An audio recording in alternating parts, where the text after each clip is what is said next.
حضور فرمانے لگے دیکھو بندہ سادہ تھا، بات کتنی گہری کر گیا ہے۔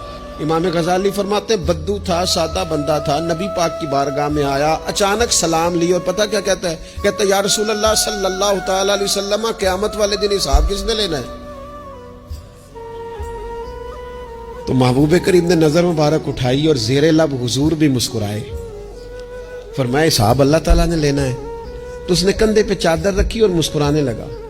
تو حضور فرمانے لگے تم کیوں مسکرا رہا ہے؟ کہنے لگے یا رسول اللہ پھر خیر ہے اگر اللہ نے لینا ہے تو محبوب فرمانے لگے کیا مانا؟ کہنے لگے محبوب کریم جب غالب آتا ہے نا تو پھر معاف ہی کرتا ہے۔ کریم جب غالب آتا ہے نا، اس نے جب غالب آنا ہے نا، کسی بزرگ سے کسی نے کہا تھا کہ بطور مثال پوچھتا ہوں اگر آپ کا حساب قیامت کے دن آپ کے ماں باپ کے ذمے رکھا جائے، تو بزرگ کہنے لگے نہیں نہیں، رب بھی ٹھیک ہے، میرا مالک ماں باپ سے زیادہ پیار کرتا ہے۔ میرے رسول پاک علیہ السلام فرماتے قیامت والے دن اللہ تعالی بندے پر اپنی رحمت کی چادر ڈالے گا جو اس کی شان کے لائق ہے۔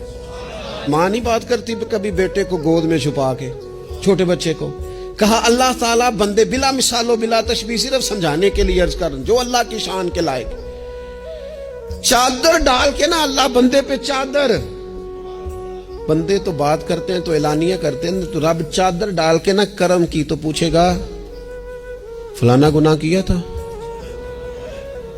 اللہ میں بھول گیا، ہو گئی غلطی۔ فلانا بھی کیا تھا، مالک بھول جو گیا تھا، ہو گئی نا کوتاہی، بندہ جو ہو بھول گیا تھا، نفس غالب آ گیا تھا، اور یہ بھی کی تھی اللہ میں بھول گیا تھا۔